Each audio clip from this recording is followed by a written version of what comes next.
Welcome to the Rat Hole for another episode of The Whole Conversation. Tonight's guest, John Abernathy, a.k.a. Abernasty. What's going on? Cheers. Oh, man, it's not a whole lot. Just trying to stay awake right now. Just drinking this beer, just tired as fuck from work, but, you know, hanging in there. Got the baby and stuff, so life's going cool. Yeah? And you say 2-week-old? Yeah, 2-week-old baby. It's crazy, man. It's a trip. It's a blessing. Yeah, for sure. That's like to go from like a few years ago, like I never wanted kids. Like I was like, oh, I'll never have kids. Fuck that. I just want to tour and play music with my friends. And like I got with my girl like 3 years ago and had 2 stepsons. And then eventually it was just like, yeah, let's have one of our own. Yeah. Eventually like, yeah, you just get kind of like, you know what, man? Fuck it, let's do it. Like I'm not getting any younger, so it's cool. I'm happy, man. I'm blessed. Yeah, good. Good. I'm really happy to hear that, man. I've got 3 little ones myself. You got a couple little ones too, right? Yeah, I got 3 of them. Got a 2-year-old. Now, what ages? 2-year-old, 3-year-old, and an 11-year-old. Oh, I think my connection got weird. I can't hear you. Are we good? Oh, okay, I hear you now. All right. Where are you at? 2-year-old and what? 2-year-old, 3-year-old, and 11-year-old. Oh, okay, yeah. So the 2-year-old's probably wild, the 3-year-old too, probably. It's going crazy. Mm-hmm. Remember when I got with my girl, like my younger stepkid, he was 3, and the older one was like 8. Yeah, the 3-year-old, he's calmed down now. He's my buddy. I sing that song like my buddy. Yeah. My buddy. Wherever I go, he goes, because he's always just following me down to take the trash out. He's like, can we go to the park? Like he was. I remember when he was 3. Yeah, he was a wild child, jumping all over the couch and everything. Yeah. Yeah. So, what are you up to musically these days, man? Fill me in on all that. I'm just trying to get this Wastewalker album out. Basically, the last thing that we have to do is just finish tracking vocals. That's kind of a scary challenge now, actually, but I'm sure we're gonna pull it through. But my singer Cam has to track like 4 or 5 more songs, but he's got like emergency dental surgery that he had to get done. He's got some like infections and stuff, so he's getting a bunch of teeth yanked and getting implants, so he's not going to be able to track for like a month. And the CD release date is already set. Like I figured it would be all good, and I'm like, oh, well, it's set for July 23rd. So as long as I can get all the tracks into Zach Orr and get the final mixes and masters back with like a month or so, which should be good. So we still have about 3 months. So yeah. That knocked out. All the instrumentals are done. Basically, I kind of track as I go, and just like then go and get it reamped and stuff. So yeah, just working on the vocals. Other than that, I'm not really doing rap. I've been thinking about throwing like a rap retirement show. Yeah, I realized I really haven't written anything rap wise. I dropped that Polyphia like freestyle over a Polyphia song like. Maybe 2 or 3 months ago, but like I had wrote it maybe like 2 months prior to that, and then other than that, before that, I hadn't even written anything in like a year almost. Like my EP that came out was all like songs from the culmination of like probably 4 years. It's just like I don't know, I just don't have time anymore. I feel like it's like why half-ass 2 things when I could whole-ass 1 thing, and I'm trying to just whole-ass Wastewalker. Yep, I got you there, man. I literally said that same line. Yeah, like. I've been doing I'm doing metal for so long that I at least have somewhat of a name doing it. So like at least that kind of makes me a little profit here and then. I just like not exactly going platinum with Abernathy. Yeah, I enjoy it, man. I made from fucking. Thanks, man. I appreciate it. But yeah, I definitely have fun doing it. I love it, but it's just like I haven't sat down and written in so long. I just feel like just this parenting life is it's taking priority. It's my job I've had for like a year now. It's like I get like 50 hours a week there, so I'm just always working. Yeah. It's all good. I'm just like, I don't know. To be real, like, as far as live shows, playing metal's way more fun. Oh, yeah. Like, rap shows kind of annoy me, and they stress me out. It's like you're the only one on stage, and you gotta, like, my shit's all fast, so I gotta, like, I'm like, oh, shit, I got a show coming up. I better go to the gym and get my cardio up, because I fucking don't want to be like, when the women are really Yep. all gassed out and shit. Like, fuck, yeah, I'm fat and out of shape. Yep. So, yeah. You need to get a couple of hype men stand up there with you so they can pick up where you leave off.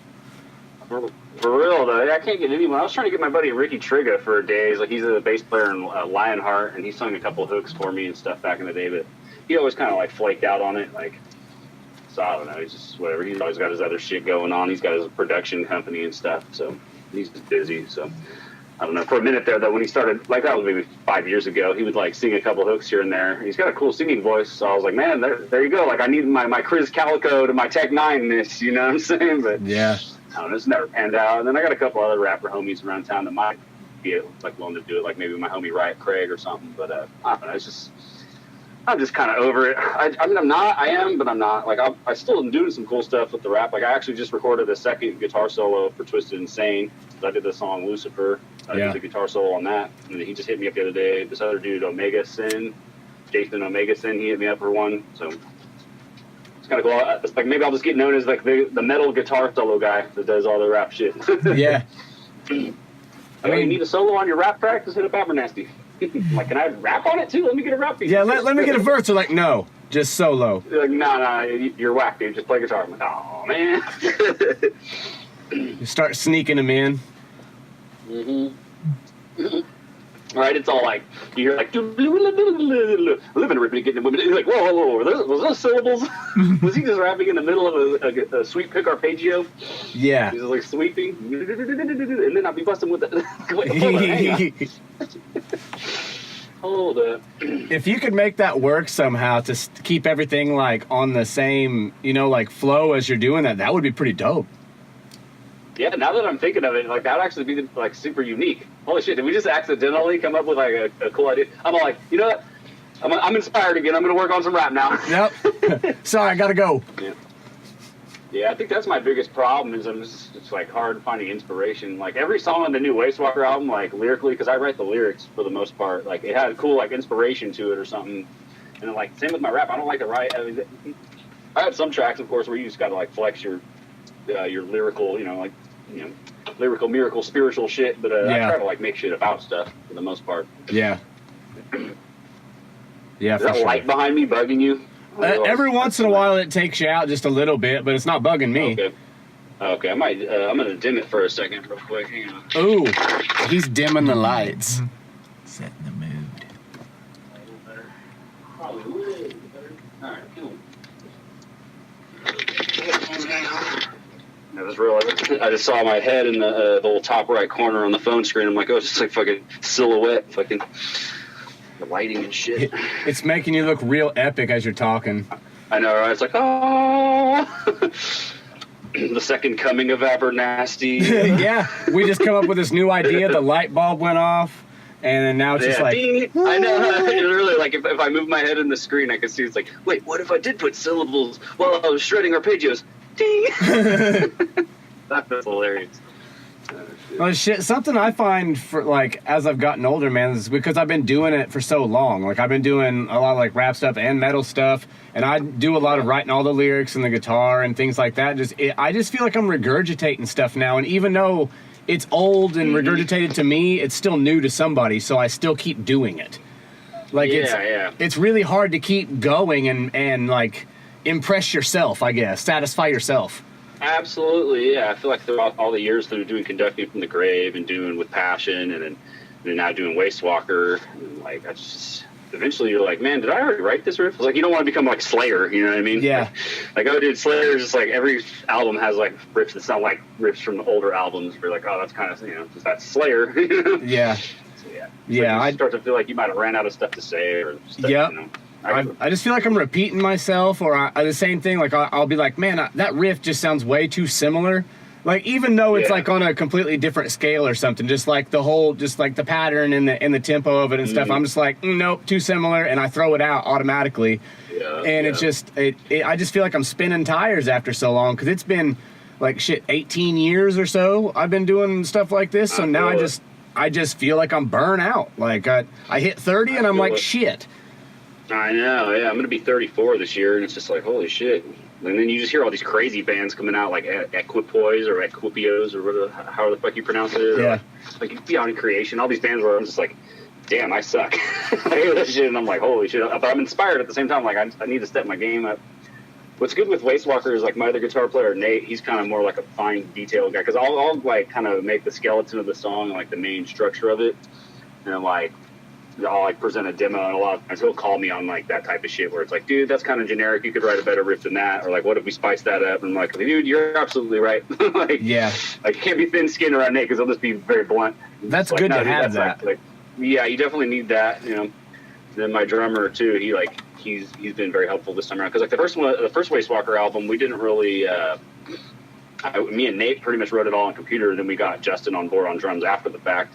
Mm-hmm. And he kind of learned the stuff, did his own fills. But like this album, a lot of the songs we wrote together in the studio. He would also be like, kind of like, oh, what if we did that part twice as long, or what if we just cut that part out? And it's like, yeah, you're right. Like leave it up to me, and it's just going to sound like a bunch of like old metalcore at the gates scrap. Yeah, like it'll be well written, it'll be like clever on certain parts, but like some parts I definitely need like some outside influence from the other members of my band to be like, hey, no. Yeah. That sounds like something off When Legends Become Death. I'm like, you're right. Yeah. Fuck. I'm ripping my own riffs off at this point. Yep. So you think about it, I put out like how many albums? I'm trying to think. Like there's 3 conducting albums, and there's one with Passion album, and then there's the Wastewalker album. So yeah, I put out a bunch of like full lengths and some EPs, and it's like eventually, you're gonna like, if you're playing the same style of music, it's like, oh shit, those little pedal tone like at the gates type riffs, like and like, oh shit, dude, that's, come on. Every local band that opened for you on your last tour played that riff. Try to do something different. Yep. It is hard. It's like hard to like. That's something I think is definitely a struggle. Like trying to come up with that new sound. I think that's almost more important than songwriting in this genre. Is like having just the new right sound at the right time. Yeah. You could have a song that structure-wise is objectively bad. It's like it just goes from riff to riff to riff. There's no solid like hook, but as long as it's a new sound that's like heavier than anything that's been done, or like more progressive than anything that's been done, people will eat it up. Yep. It's got to a certain point where everything's so ridiculous, like you've got to do something that's just completely way, way, way outside of the box to catch attention. Exactly, yeah. Like that Equipoise album, the Demiurge, or whatever, it's just so over the top. Like I love it from a guitar player aspect, but I hear it and I'm like, it's almost too much. Like whatever happened, like less is more, you know what I mean? Yeah. That's why it's getting so much attention, is because it's just so over the top. There's just non-stop solos, just and they're like just crazy good solos. Like those dudes rip ridiculously. I didn't realize it was one of the guitarists from First Fragment too, which made me kind of like glad in a way. I was like, oh good, there's not just another guitar player in the world shredding ridiculously. It's just the same guy from that other band that shreds ridiculously. Like, man, how is the world just churning out this many dope shredders? It's like, oh no, this is the First Fragment guy. I was like, oh okay, that makes sense. It sounds like his style. He's fucking dope. Yeah. So how long have you been shredding the guitar? I got my first guitar in 7th grade. Shit, I lost count of the years. I used to be able to like answer that immediately, like, oh, it's been 13 years or it's been 8 years. Let me do the math now, because the 7th grade, what's that, like age 13 or so, or 12, something like that. And I got it for Christmas, and I'm almost 34. So yeah, a fuck ton of time. I got the old, it was a Hamer Slammer Series Telecaster, so it was like not a metal guitar at all. Like my parents got it from a pawn shop, and they got me they came with a little bass amp. Yeah. Like, it was just a little pawn shop deal. I don't even know how much they spent on it, but probably not a lot, because we weren't exactly made of money. Grew up kind of poor, but it's like my cousin Matt. He was an older cousin that I kind of looked up to, and he was the one that got me into metal, because all I listened to was rap back when I was younger. He would just, and I would go to his house, go over to my aunt and uncles and shit, and I would see him playing, like he had a BC Rich, and he would just play like Pantera and Slayer riffs and Cannibal Corpse, and he gave me 3 albums, because I was like, dude, I kind of dig this, because I was along the like Brother Lynch hung back then. He's from Sac, and I was like, I love the like dark, like horrorcore kind of lyrics. And then he's like, well, if you like that shit, listen to this Cannibal Corpse shit. Yeah. I was reading along with the lyrics. I'm like, oh shit, that makes that fucking Brother Lynch shit sound like some Disney music or something. Yeah, like this is hard. So I remember he gave me a Hypocrisy album, the Black album, and a Cannibal Corpse. I think it was a Gallery of Suicide. He gave me a Cannibal Corpse, and he was like, the Black album's like a beginner album. You'll probably like this if you don't really listen to rock yet. And then the Hypocrisy is kind of melodic, so it's a little soft, it's a little heavier, but it's still kind of soft. So this is like intermediate, and then the Cannibal Corpse shit is like expert level. That's what he said to me. And I was like, okay. I just remember like I love the Cannibal Corpse when just reading along with the lyrics and just like all the fucking super dark, just brutal stuff. I was like, oh, this is awesome. And then I asked my parents for a guitar for Christmas, and then they got me that. And I took right to it. I remember like the first day having the guitar, I like had learned how to read tablature already from going over to his house, and so I like downloaded the Tabs for One by Metallica, and like within like an hour, I was already like, Mom, Dad, check it out, doom ding doom ding, doom ding doom ding, doom ding doom ding. They're like, damn, you already learned that? I was like, yeah, it's easy. It's just numbers and lines. Hell yeah. So what was I've ruined my life financially ever since. What I know that feeling. Yeah, it's fucking the old adage like, oh, let's load $1,500 worth of gear in a $500 car to go play a $50 gig. It's like, that's the story of my life. Yeah. But every now and then you get those CD release shows or whatever. Here and there you get a couple little winners. We're like, oh, that's good. Or like the conducting Kickstarter did great. We made a lot of money off that. But like, yeah, it's so few and far between. And the rest of the gigs you do, it's like, oh, we made enough to give everybody $20 today. Here you go. Don't spend it all in one place. Yeah, we crossed paths a handful of times doing that. We were one time, I think it was the first time that we met was in would have been Peoria, Illinois at the Brass Rail. Brass Rail, good fucking times, man. Oh my God, I love that place. Yeah, Eric. It would have been the Brass Rail, and I think the first conversation we had was about band rations. Yeah. Conducting almost never even did like a per diem until towards the very end, because it was just like me and my other guitar player Jeff were owed so much money from like shit we had put forth from our own personal money, like to front for merch or like get van repairs done and this and that. So it was like, yo, have a day job like the rest of it. Like I remember our singer pretty much always singers, we had problems with like deadbeat financial. So like they just did no job, like no hustle, kind of like just like, well, dude, the rest of us managed to work in between tours and bring our own money to eat on. Like, why can't you? You know what I mean? Yeah. It's like that was the story of our life, and it's like, well, I'm not gonna let my guy starve, so here's $10 or $15 or whatever, get something to eat today. But it's just like, dude, I'm owed like literally $8,000 right now from like getting this band up and going. It's like, fuck. Yeah. Crazy. What was the things we do for passion, man? Yeah, for sure. What was the first band that you were ever in? It was called X, A Life Less Lived X. It was a straight edge band. And they actually got me into hardcore. I was like 16. This girl, Allie, had hooked me up with them. She's like, she's cousins with my girlfriend in high school. And she was like, she booked shows at this little coffee shop called the Sweet Bean down in Elk Grove. And she knew this band needed a guitar, so I just was like a little Pantera, Cannibal Corpse, Testament, whatever kid. You know, I didn't know who like Poison the Well was, or like any hardcore bands really. And they showed me that shit, and I just remember like hanging out with the singer and the guitarist, and they showed me Poison the Well, and I just remember that first breakdown, like where it's like dun dun dun dun dun dun dun dun. I was like, man, this was kind of hard. Like I was digging it, and then they kind of got me into straight edge and stuff, which probably was good. It helped me graduate high school because I was like an alcoholic, little like fucking awful, deviant piece of garbage kid. Like we would just go around the neighborhood and drink and like fucking smash windows out of cars for no reason, like dicks. And then like I found straight edge, and then like I was straight edge till like 19 for like 3 years, but then like I just started conducting and then realized like, man, I like metal way more than hardcore, and I don't know, this isn't for me. I want to party again. But yeah, it was X, A Lifeless Lived. I forget the name of their new band, the guitar player and singer. They just something state, Solid State, or I forget. But they share a practice spot room with us now. Really? So, like a few months ago. Yeah, so it's kind of come full circle. I'm like, oh yeah, you guys need a room? Because we ran a place at this place called Sacramento Rehearsal Studios, but it's like $400 a month for the room. So you try to like share it with another band, so it's like only $200 per band. Yeah. Man, yeah, I wish there was recordings of that band. Holy shit! I'm just starting to like remember riffs now. It's like dun dun dun dun dun dun dun dun dun. Such a garbage 16-year-old kid in 2002 riff right there.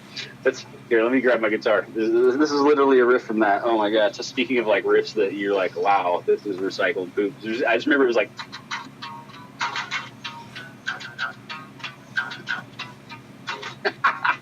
So shitty.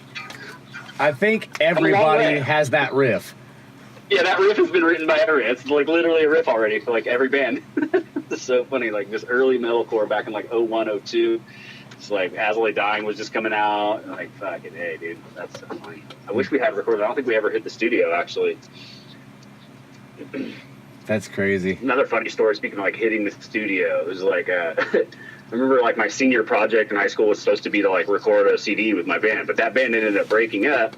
So I lied and said that I joined with Passion on like keyboards or some shit, and like used With Passion's EP as a fucking as my senior project, and just totally fabricated the whole thing. And you're supposed to spend like X amount of hours, like you got to spend like 80 hours on your senior project or whatever. And I just lied. Like I shouldn't even have a fucking diploma right now. I just totally fraudulently just lied. And then like years later, I ended up joining With Passion on guitar. That's fucking crazy right there. Right? Yeah, they were like my favorite local band because they used to play at that place, the Sweet Bean, that that girl Allie booked like just local shows at and stuff. And I just remember going there and like they just popped off live so hard. Like they were kind of sloppy, but just crazy. Like back then it was about tech. Like tech really wasn't even a genre. That's like almost a new thing as of like the last few years. That's like the trendy genre. It was just, they were just crazy blast pieces going nuts. And then I just remember loving it. And then, yeah, years later I ended up joining and putting up that album we Shut Our Eyes. Yeah, that's crazy. Yeah. What do you, when you're sitting down to write a song, what do you take your inspiration from? You kind of cut out for a second. What was that? When you sit down to write a song, what do you take your inspiration from? Oh, various things. Like this new album, one of the songs is like, there's a song where I basically wrote it like a story about like after like a nuclear bombs went off and shit. It's like all the rich people were able to like get into a vault, and then like it's about like a poor family trying to like make their way to the vault, but then they get like rejected because it's only for the fucking the like it's not for the lowborn people or whatever. The song's called Vengeance of the Lowborn, and so like the character of the song is written about like he watches his family melt and die from the radiation, but for some reason it just turns him into like a crazy mutant, so he like rips the fucking vault door off the hinges and shit. I don't know, just like stupid. He goes and kills everybody pretty much. It's just like dumb fucking like video game type shit. Various things. Like there's another one on the album that's basically just written about fucking doing Molly with my old lady. It's like a ballad. It's like, but you know, please do drugs responsibly, people. Don't you know. I mean, I don't really do it yet. It's been like over a year since we've done it, but yeah, it's fucking. It was definitely something we were doing there for like a minute. Like whenever the kids would go to their dad's house, it was like, okay, well let's get a little bit of Molly, and then I kind of wrote like a song about that called Ignorant Bliss in the Ivory Tower. That's the one I've actually been sending out with anyone that pre-orders the album. I've been sending, it's like a 2-parter, so it's like almost 7 minutes, and I've just been sending that out to anyone that pre-orders. Yeah, that's the one you posted about that one earlier today, I think. Yeah. So it's kind of like a ballad song, but like. Yeah. But yeah, there's various stuff. Like that. A lot of especially were like just relationship-y. Sounds like Eternally Gutted by Conducting from the Grave or Her Poisoned Tongues by Conducting from the Grave. Like I wrote those lyrics. And that was just like, just fucking, especially Eternally Gutted, I just laugh at it now. Like it's such a teen angst, like, oh, why'd my girlfriend break up with me? I'll fucking kill her and gut her, man. You whore. Like that type of deathcore shit. It's just like hella funny thinking back on it now. But, yeah. That was the thing back then, though. Yeah, that was the jam. That was like those were the songs that got the kids out to the shows, and everybody was fucking moshing. And yeah, I bought that shit. Anything, I think honestly, anything throughout time, like it's timeless to write anything about love or heartbreaks, because that's something that everybody can relate to. Unless they're a fucking virgin, I guess. Yeah, I mean, basically, when you get right down to it, all songs are about love and hate. That's it. Mm-hmm. You either love it or you either love it or you hate it. Exactly. Everything just has to be like it's fun to have those like storyteller type, just fictional tracks like I was talking about a second ago, too. But like I feel like the real nitty gritty songs that are gonna like actually stick with people and resonate with people are ones that are relatable or like about real life. So yeah, and stuff like that. Yeah, lately, like my process has changed where since I like in the last few years I learned the studio aspect of stuff and I can actually track at home and program drums at home and shit. I'll try to like write the lyrics as I write the riffs, because it's like if you just are presented with 5 music and it's like put lyrics to this, it's like and then you got to like ham fist things into it. I think it's a lot better to, like as I go, if I get like 2 riffs in a row, like okay, well maybe leave that blank, but then the first verse could come in on this riff, and what should it be about? And I'll start to try to write the lyrics, like, you know, come up with stuff. I got inspired by what was that? One of the songs on the new Wastewalker album is called Sentinel, and it's about that Sentinelese dude that, like, he tried to go over there and spread Christianity to the people, and they fucking like they break out at the end. It's just like, knock back, game, let loose, say hello to your maker, or something like that. Just fucking shooting arrows at that motherfucker. Just like, oh man, funny shit like that. I don't know. If you had to pick a favorite track over your career, what would be your favorite thing you've written? Man, all the songs, what was my favorite one? Probably, as far as just how fun it was to play, and just it was definitely our closer for pretty much our whole career, was like, we'd be eternally gutted by Conducting from the Grave. That's definitely good one. I like Immortal I Create a lot too on the Wastewalker album. Just like that one, it's really easy to play. That's our closer too, live, and it's really easy at the beginning to play. And since I know it's our closer, I'm like, I'm old now and I'm out of shape, so like I try to pace myself compared to my younger days when I would just like stomping around. And I'm like, okay, here's Immortal I Create. So now on that one I just start stomping around and fucking going crazy and letting loose.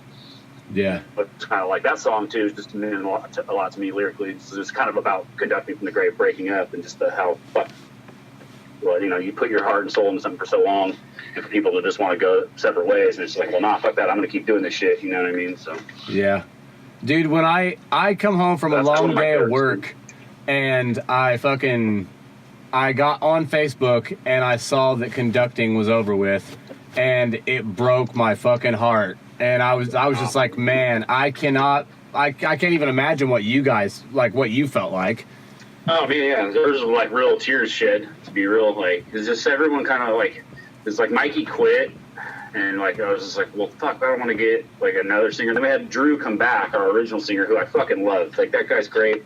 He just had like a lot of bad drug problems over the years. And he came back, and we did our a 10-year anniversary thing with where we re-recorded our EP. We did those shows. We did like, oh shit, I'm burping all this damn Rolling Rock. We did the Boardwalk in Orangevale, and we did a show in Reno, and we went down to LA, and like, he didn't want to take any money from it because he had just rejoined the band after hella years, and we insisted because we made a good amount of money on the show. We just take, I think it was like $450 or something. Here, just take $450. It's cool. 3 shows. Here you go. It's nothing, man. He's like, no, I don't. No, and we kept insisting. He take it. He took it, and then he fucking went and relapsed immediately after being sober for like 2 years. He like went and bought a fucking bag of heroin and crack, and just, he went off the deep end. Again, he's doing great now, but it's just like that happened, and then like, well, are we gonna get for like a 5th singer? Like, we had so many fucking singer changes, and like my guitar player kind of wanted to like use his degree that he had to get a real job and make real money, which I don't blame him. And then my drummer, his dad was kind of like, are you gonna fucking get into management at the company business, or are you gonna keep fucking off doing this music shit? And yada yada yada. So it's kind of like, if Conducting were to continue and try what I would, and try to keep touring and shit, it would have been like a completely different line of people. It would have been just me, which I mean, I am the writer, but I kind of like, I don't know, you see bands like the Faceless do that, and I guess it works, whatever, but some bands you just see, it's like, why are you still calling yourself the same band when it's literally like only one guy, and you've had like 40 members over the fucking years? So yeah, I felt like it'd be good to start fresh, so we just said, hey, let's hang it up, let's go out with a bang and play like some final farewell shows, which were great. I feel like that's the way to do it. You don't want to end up like, I don't want to name names of certain bands, but some bands definitely like go on too long, and it's like, the main member is like in his 40s, and he's like drawing show and not paying his band members, and you're like, oh, okay, yeah. But yeah, I think we hung it up at a good. That allowed me to like regroup and get dudes that were like wanted to do it, because I started to honestly feel kind of unfulfilled with the dudes in Conducting, like creatively. Just they kind of weren't contributing, and they weren't really like. It's like, oh, it's cool and we're doing it, but it's like it was kind of very clear to me they weren't really in it for the music. Like, they weren't eager to like work. Like, if I ever was never like, oh, I don't know, man. You know how it goes. You've been in bands. It's like people always are like, oh, I have something else to do. I can't practice today. And you're like, okay, well, that sucks. I still want to practice. But then if like you do it, they're like, fine, that's great. Yeah. Okay. I don't know. Yeah. It gets old. That's why I started rapping too. Is like, it's kind of nice to not have to deal with 4 other people's scheduling conflicts and their like lack of dedication. Yep. It's like, all on me, whatever I want to do, I can do. Oh, do you want to open for May Day? Yeah, fuck yeah, I do. I don't have to ask for other people. Let's just do it. Yeah, that's exactly why I started doing stuff like that, man. And that's why that's how I ended up learning all the instruments and be able to write and do all of it myself. But Exactly. I still like to play shows. I'm a performer. I like to be in front of people. Man, that is a huge part of the reward of being in a band. I don't understand these guys that are like, oh, we're just strictly a studio project. I'm like, that's cool. I mean, whatever fulfills each individual is going to be different, obviously. But a huge part of the reward for me is like I guess you would call it the glory, I guess, of like playing live and having a packed club full of people beating the shit out of each other and stage diving and having a great time. And then you have some beers with people afterwards and shit and just have a good time. Like that to me is like, why would I go through the trouble of getting all this, like writing all this stuff if I can't showcase it? You might as well just play guitar in your bedroom. Yeah.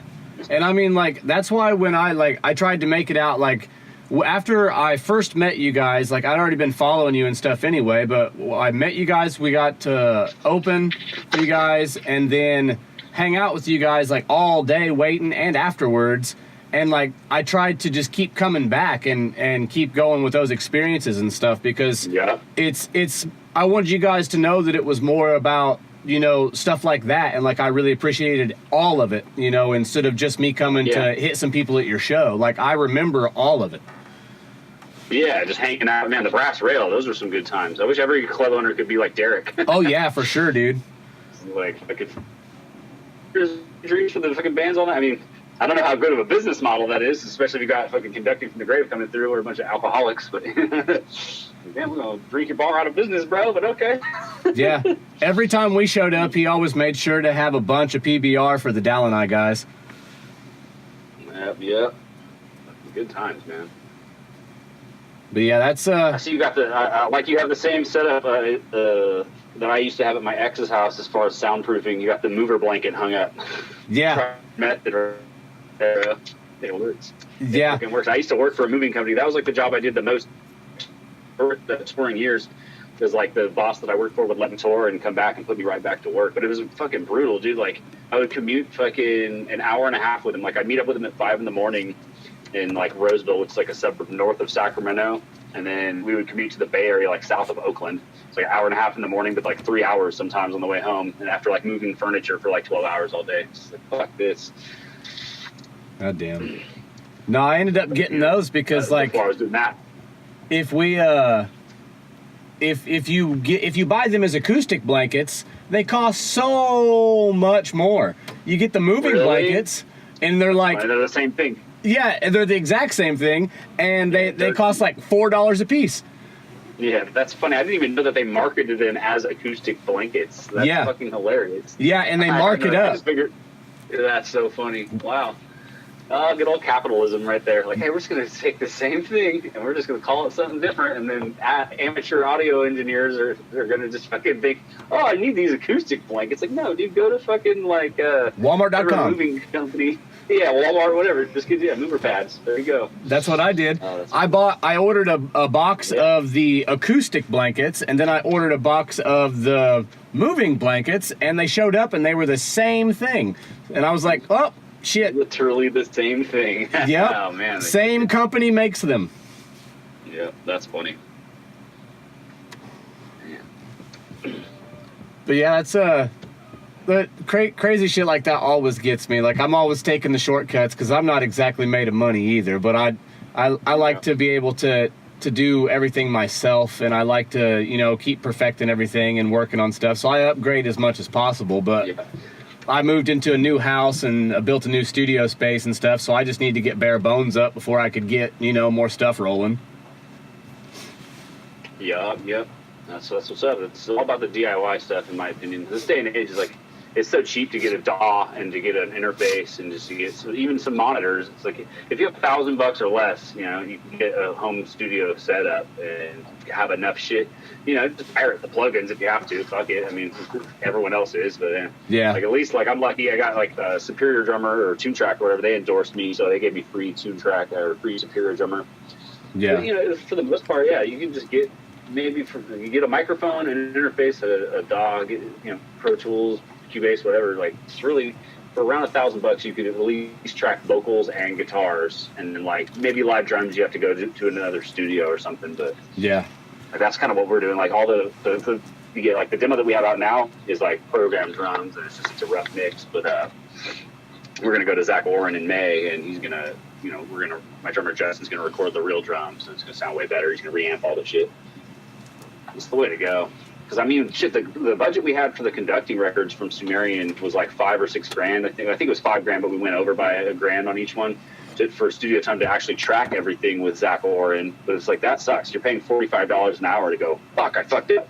Take it again. Yep. Fuck, I fucked up. You keep just redoing it, and you're just like, it's stressful, and there's too much pressure because you're like, the money is, time is money. So now it's like, just track all the shit at home with my home recording shit, and then just take it to Zach. He'll do the drums because like he's got a dope live room and the dope mics, and I don't know enough to do live drums. And then he just reamps my shit. It's like, get great tone out of a guitar rig, and then my shit will just play perfectly one take while I eat cheeseburgers and drink beer and go, sweet.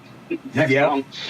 Yeah, that's basically like, that's what we're doing with all the ShedRat industry stuff, is we're just creating this giant collective of people that are all really good DIY, and we just all help each other. And the bigger it grows, the more help comes out of it. We all learn from each other and contribute to all of it and stuff. So I mean, like it's been a really positive thing of kind of putting it back into the hands of the musicians for us. Absolutely.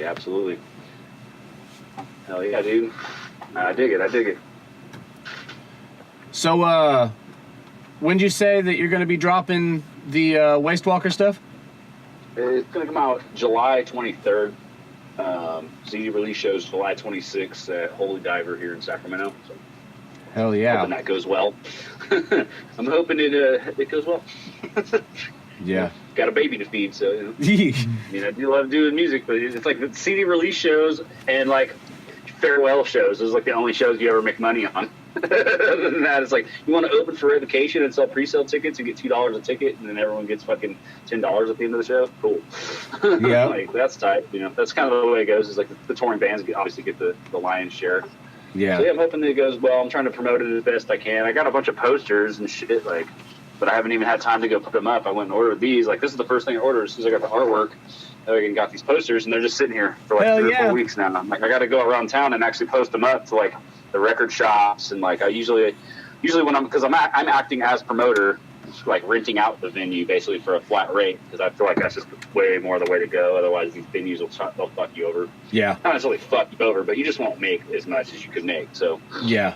That's how I did it, I too. got to go hard, though, because usually when I do that, I go around to all the record shops. I go to Guitar Center, Skips Music, all that, to put up posters for the show. And I mean, I definitely feel like that's something that people overlook these days. They don't do that old school shit. They just make an event invite, which, you do that too, obviously. But in addition to all the old school promotion, it's all branding. You got to get your shit out there. Yep, and that's how I've always been too, man. A lot of footwork, word of mouth stuff, because I come from the same old school era too. I started younger than most people and all that stuff, and I liked all the same bands that you were into, like the At the Gates, early As I Lay Dying stuff, all of that, like all that stuff.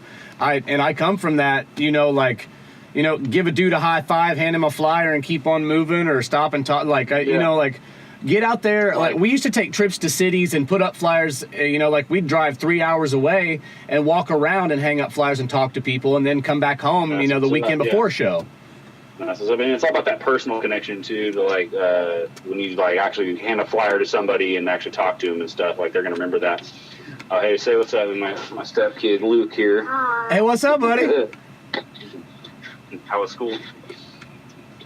Not awesome. Not awesome. All right, well, Terrible. Can't be that bad.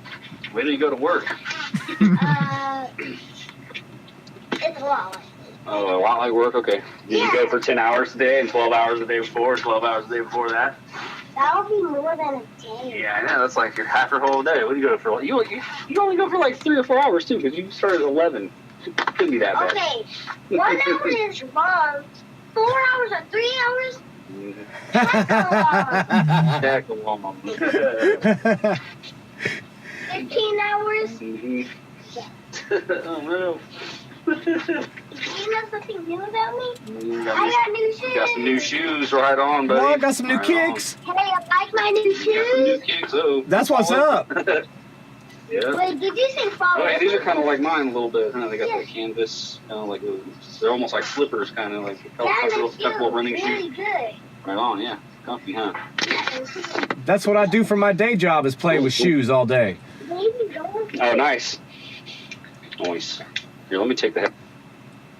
I just realized you're all saying what's up too. You probably can't even hear you. Hi. What's up, buddy? Are you?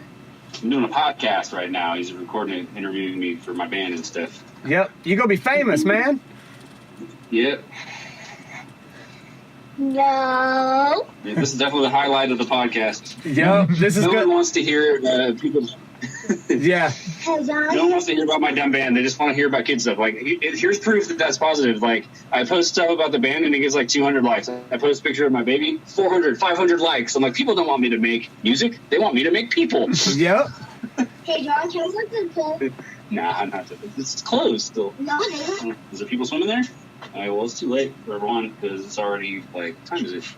Can we Yeah, it's go already to- 7:30. Can we No, go to the park? I'm busy with this podcast. Not today. Tomorrow, though. We'll go to the pool tomorrow. Can I play games with you? Yeah, I don't care. Yeah, see, if your brother will take you, you can go. That's the first thing he asks me every day when he gets home. Can we go to the park?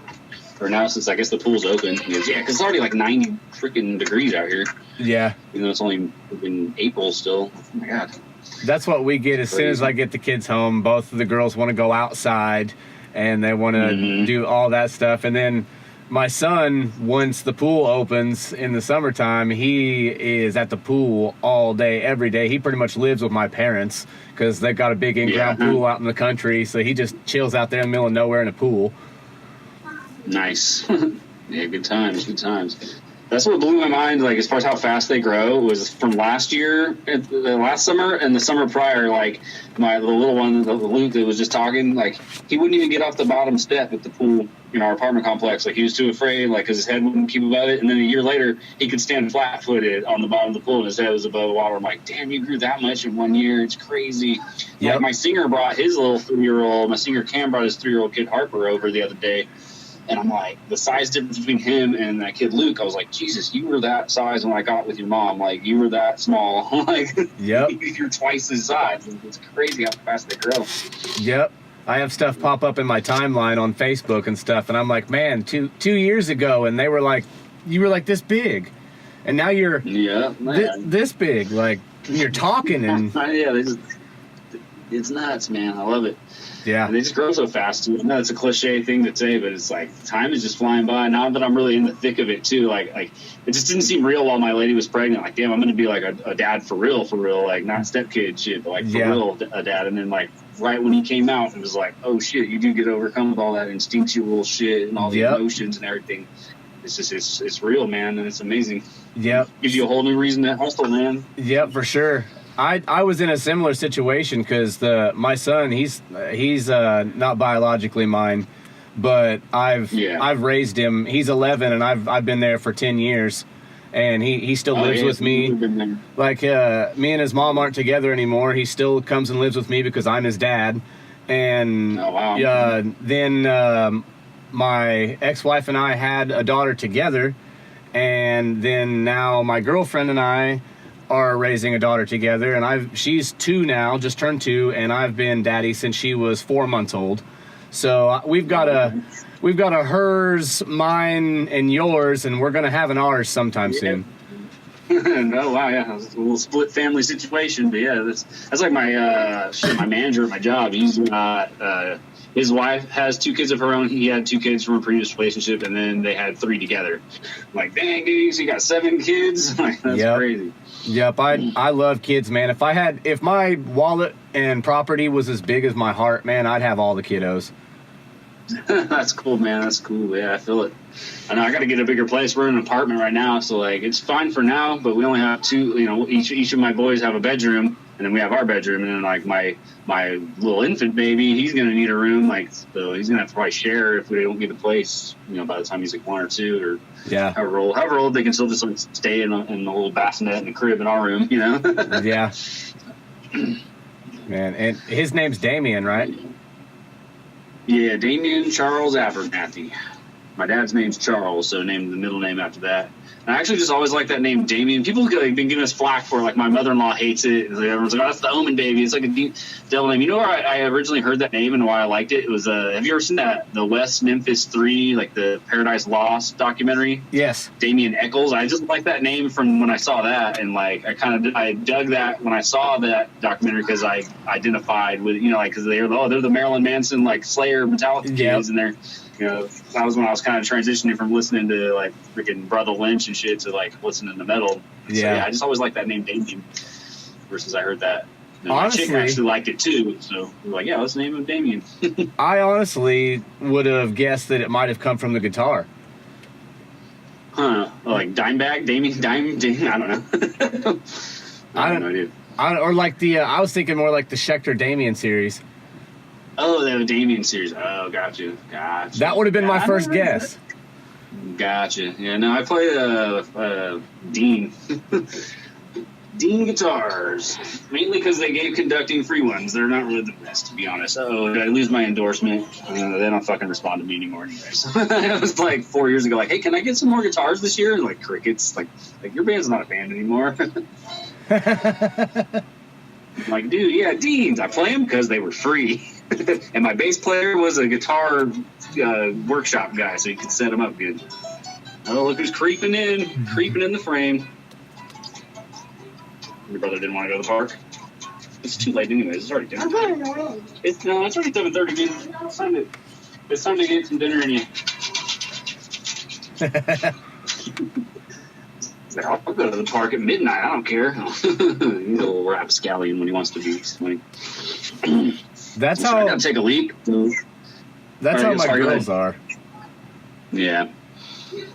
Yeah, just like Bossy. Like the other night, we made dinner. He didn't want it, and then he ate a couple bites, and then like 30 minutes later, it was bedtime. He's like, "I'm still hungry, and I'm not eating this." I was like, "Well, that was for dinner, dude." And so, I mean, then he went and took the plate to his room and just dumped it in his garbage can in his room, and was like, "There, can I have cereal now?" I'm like, "You didn't just eat that. You dumped it in the room somewhere. I know you did."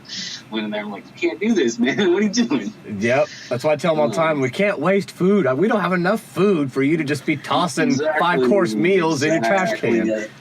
That's where so much money, like, it's astronomical how much food costs. It's like, man, like, because you look at rent and how much you make per month, and you're like, oh, we should be fine. But then you're like, where's all our money going? Oh, all these groceries. Yep. And, like, DoorDash, too, like, you know. Yep. On, like, a Friday night when you don't want to go out, you know, so order delivery. And then you're like, man, well, that's $60. Yep. Jesus. Yep. When you're factoring in the budget, you don't account all that stuff in off the top of your head. Exactly.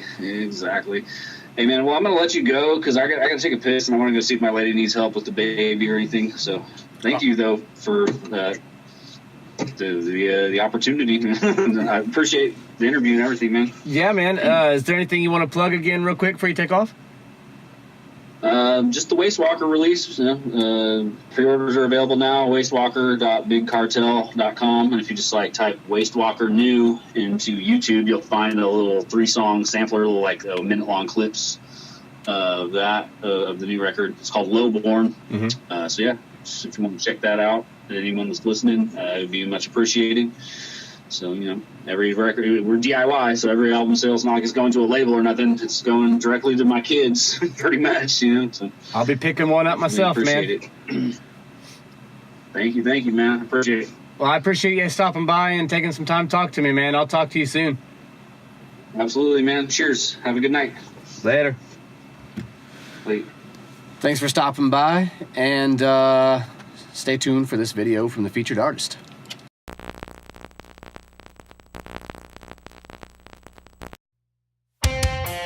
If the starships ask me for gold, I will go deep for infinity's sake.